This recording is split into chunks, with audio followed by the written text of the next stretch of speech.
Credit cards are a lot like fire. Either it can be a valuable tool in your financial arsenal, or it can burn everything to the ground.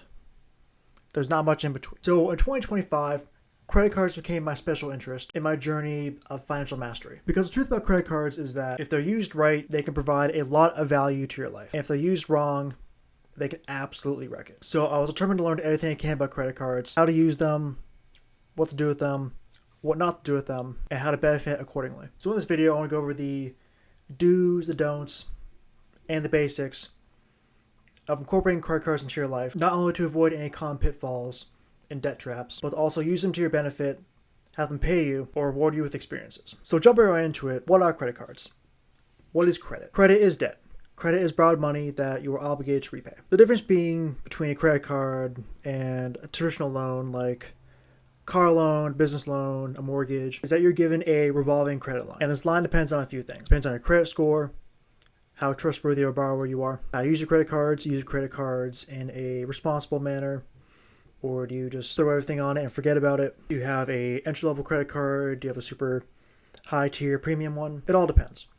But essentially, the bank gives you X amount of money that you can spend before you need to start repaying it. And as we go throughout this video, you will quickly learn that whatever you do, you should never be maxing out your credit limit. In my case, many of my credit cards have a limit of about $3,000, but I spend nowhere near that limit. Because if you spend too much on a credit card, you can be seen as a risky borrower and you'll start to run into some problems. So now right off the bat, you may be asking yourself, why do I need to get a credit card? It seems like there's a lot of risk involved. It seems like there's a lot of liability. It seems like things can go south pretty quickly. Truth is, if you are financially responsible, you have discipline, you treat your credit card like a debit card, only spending money that you have, for the most part, you'll be fine.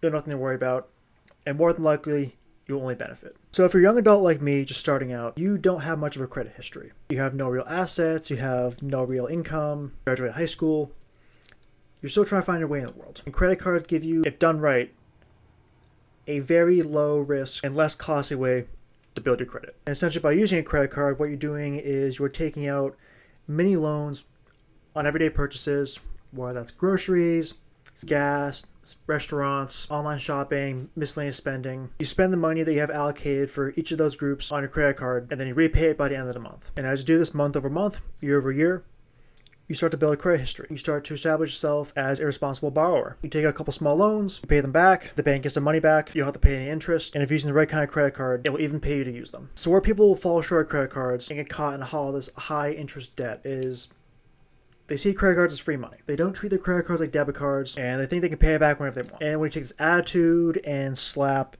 20 to 30% interest rates on top of it, that's when you start to find some problems. This is where that dinner and drinks you didn't want to pay for upfront turns into $100 of credit card debt. So before we move on, I want to clarify this. If you see credit cards as a way to reward everyday spend, you'll be fine.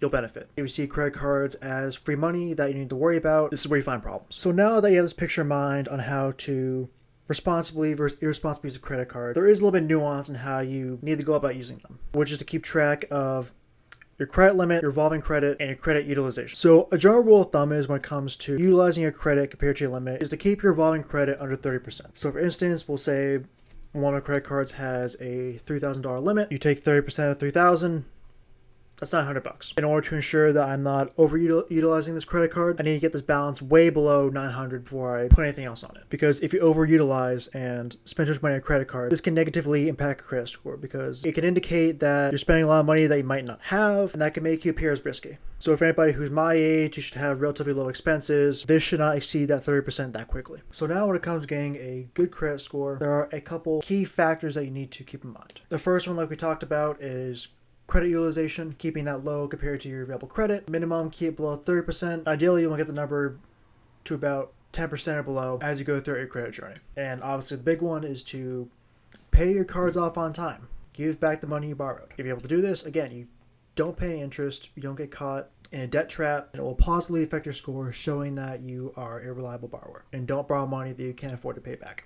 And now the next big one is, unfortunately, if you guys are still new to credit cards, to building a credit score, is your overall length of credit. So I was fortunate enough to have my parents put me as an authorized user on one of their credit cards, and that allowed me to start building a credit history all throughout high school. And once I started getting through college, got my first full-time job, I was able to kind of get by all those traditional starter cards and jump into a pretty good one with the Saver One rewards and Capital One. There's a couple other things too, like credit mix, different kinds of debt you take on, credit cards, student loans, car loans, mortgage when you get to that point. But it really just comes down to those big three things of showing that you're a responsible borrower, you have your card on time, you don't over leverage yourself, and that you have a long track record of doing that. So now that you have an entry level understanding of credit cards, on what to do, on what not to do, and how to improve your credit score, let's talk about the benefits. And honestly, for any credit card, the first big benefit is peace of mind. So since you are spending the bank's money and not your own money at first, any problems,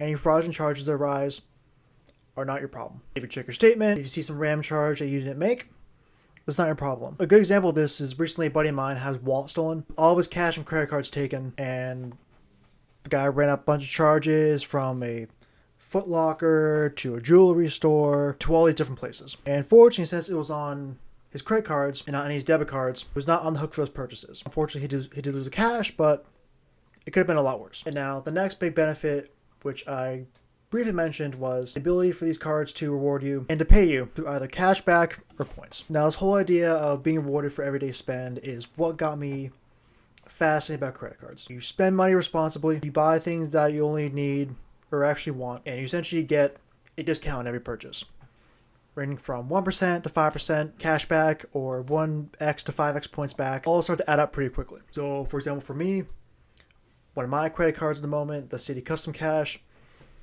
gives you 5% back on a category of your choice. And I have dedicated that card as my grocery card. On average, I spend about $400 to $500 a month on groceries. So you do the math, that can be between $20 to $25 a month in cash back for just buying groceries. And the same thing applies to everything else. Gas, you can find cards that have 35% cash back. For instance, my dedicated cash card is at the moment the Amex Blue Cash Every Day.